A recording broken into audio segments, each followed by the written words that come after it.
तो ये virtual private network यानी वीपीएन आखिर है क्या?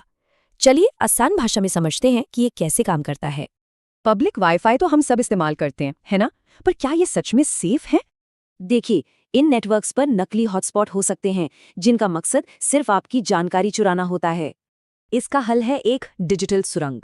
यही वीपीएन का मेन कॉन्सेप्ट है, डेटा के लिए एक सेफ रास्ता।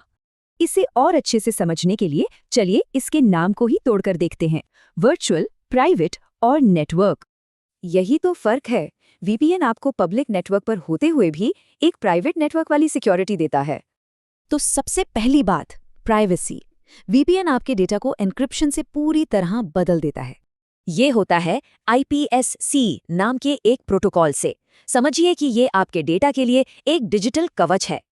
एन्क्रिप्शन के बिना जरूरी जानकारी कोई भी आसानी से पढ़ सकता है जो नेटवर्क पर नजर रखे हुए है। लेकिन IPsec के बाद वही डेटा बाहर वालों के लिए बस एक पहेली बन जाता है। यही तो है एन्क्रिप्शन का कमाल। अच्छा, अब आते हैं वर्चुअल शब्द पर।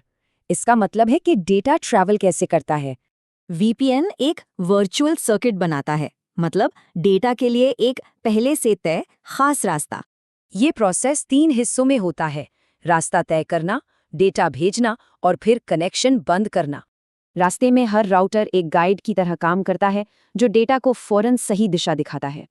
तो खास बात यह है कि वीपीएन ये प्राइवेट सुरंग सीधे पब्लिक इंटरनेट के ऊपर ही बना देता है। और ये ज़रूरी इसलिए है क्योंकि इससे पब्लिक वाईफाई पर डेटा सुरक्षित रखने जैसी असल ज़रूरतें पूरी होती हैं। मतलब IPsec सिर्फ एन्क्रिप्ट ही नहीं करता, बल्कि वो सुरंग भी खुद बनाता है जो डेटा को पूरी तरह सेफ रखती है।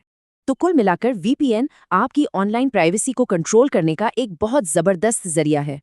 तो आखिर में सवाल यही है, इस डिजिटल दुनिया में अपनी प्राइवेसी को बचाने के लिए क्या कदम उठाने चाहिए?